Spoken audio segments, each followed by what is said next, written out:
SOBR stock analysis and Sobr Safe stock prediction. Is it a buy right now? Watch this 1-minute video till the end to find out. Having done 37,000 videos, having spent 5 figures on courses and mentors, I know what's making me money and what's losing me money. I know what's working, what strategy is not working, what is working.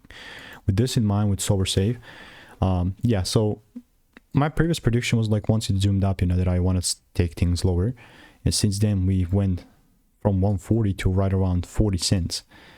My bias was always bearish here. And guess what? It's still a bearish range, a heck of a bearish range. And with this in mind, this is still going to be the supply zone here. So obviously I'm not planning on changing this supply.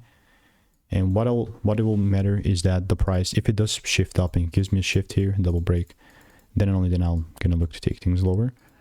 If not, no, it's all just all noise. It's all smoke. When it's smoke, I'm just not trading.